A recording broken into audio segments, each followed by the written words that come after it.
Journey into the obscure corners of history as we uncover the mysterious origins of Mary, Mary, quite contrary, an ancient English nursery rhyme that harbors hidden meanings. First published in 1744 within Tom Thumb's Pretty Songbook, this deceptively simple verse conceals a complicated past marked by political intrigue, violence, and dark secrets. Nursery rhymes are far more than children's entertainment. In times when few could read, they served as a coded way to preserve memories of significant political events and scandals. Mary, Mary, quite contrary, likely follows this tradition, though determining which Mary inspired it remains debated. One prominent theory links the rhyme to Mary, Queen of Scots, who reigned over Scotland from 1542 to 1567 as a Catholic monarch in a predominantly Protestant realm. Each line of the rhyme may contain symbolic references to her life. "How does your garden grow?" might evoke Scotland's beautiful landscapes during her rule.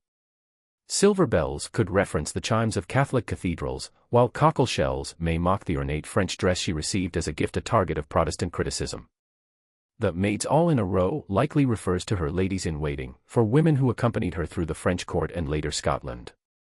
Notably, an earlier version of the rhyme ends differently, "Sing cuckolds all a row," a more sinister conclusion. The term cuckold carries insulting connotations about infidelity and illegitimate children, casting shadow on Mary's romantic reputation. Mary's marriage to Francis II, King of France, promised fairy-tale bliss but ended abruptly when he died just 2 years later. Upon returning to Scotland, she married Henry Stuart, Lord Darnley, a union that began with passion but quickly deteriorated into conflict. Darnley's ambition to rule exceeded Mary's willingness to share power, and his excessive drinking and infidelities deepened their rift.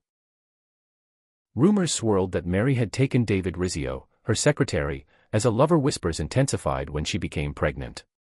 Jealous and plotting, Darnley conspired with roughly 80 co-conspirators to eliminate his rival.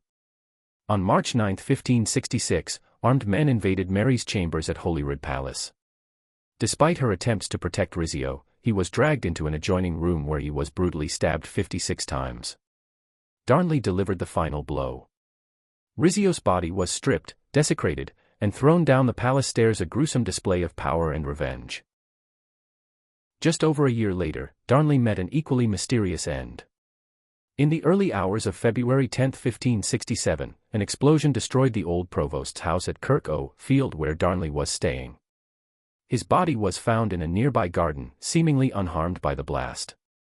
Evidence suggests he was strangled before the explosion, possibly while attempting to escape through a window with his servant. Suspicion fell upon Mary and the Earl of Bothwell, a powerful nobleman. Rumors claimed he had provided the gunpowder for the explosion, and a supporter's shoes were found at the scene.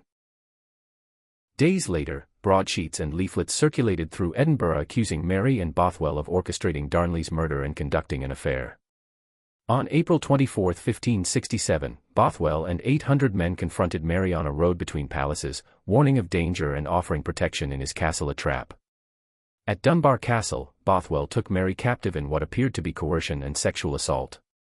Within weeks, he divorced his wife and married Mary on May 15, 1567, just 3 months after Darnley's death.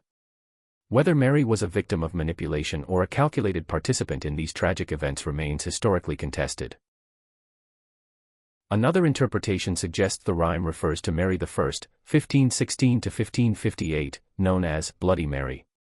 Born to Henry VIII and Catherine of Aragon, Mary's reign was characterized by her efforts to restore Catholicism to England and her persecution of Protestants. "How does your garden grow?" takes on darker meaning when considering Mary's desperate desire for an heir. At 38, she married Philip II of Spain, hoping to produce a successor. In 1555, false reports of her pregnancy sparked celebrations across London, but the child never arrived. Mary then issued a grim proclamation: she would not bear children until all Protestant dissenters were eliminated, leading to renewed executions. Some theorists interpret garden as a graveyard, with each execution enriching the soil. Silver bells becomes a metaphor for torture instruments like thumbscrews, and cockle shells represents devices of genital torture. The "maids in a row" might reference condemned women marching toward the maiden and executioner's guillotine. However, this theory has weaknesses. Mary primarily burned Protestants at the stake rather than employing the specific torture methods the rhyme suggests, undermining this interpretation's credibility.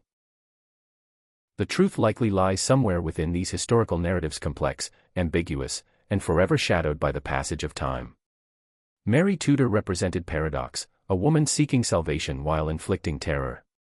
Mary, Queen of Scots, remained entangled in plots she may not have fully controlled.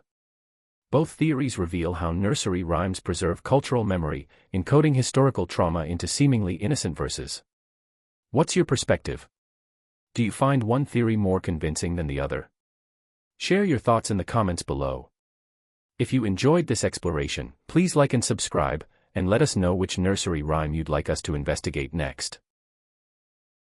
History's darkest secrets await discovery.